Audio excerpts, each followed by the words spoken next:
Incredibly important story, an important part of African American history. Emmett Till was from Chicago, from the Chicago area, so it's very much a Chicago story, and it's not as well known as we thought it should be. So we really wanted to call it to the attention of our community all over Chicago about why this story was important, and as Professor Elliott Gorn mentioned, why it still matters today. Really important moment in the civil rights movement.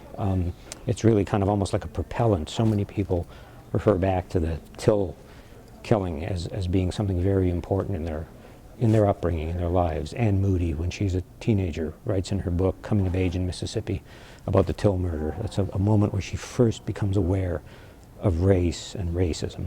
Muhammad Ali writes about it in his memoir, how important this is. So a lot of people refer to the Till murder, and more generally, not just the horribleness of the murder, a 14-year-old, to put it in a nutshell, a 14-year-old boy who's from Chicago, whistles at a white woman in a small town in Mississippi, and the woman's husband and brother-in-law, and a couple of other people actually, murder him, torture and murder him. And it becomes a huge cause, a trial. The murderers are found innocent. It becomes a huge incident in the North. Labor unions, the NAACP, organize around it. There are rallies.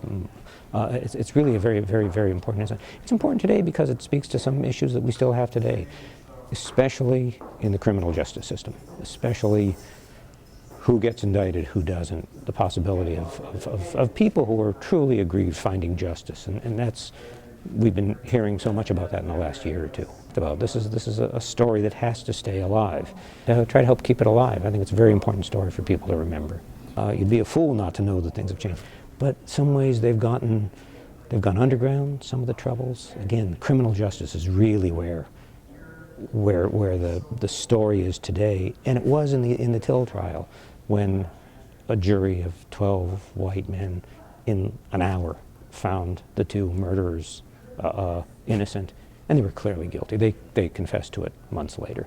I think events like this, especially ones that focus on historical things, are really important because you have to keep in mind what's happened in the past when you're trying to move forward from anything, but especially when you're talking about issues of segregation and inequality.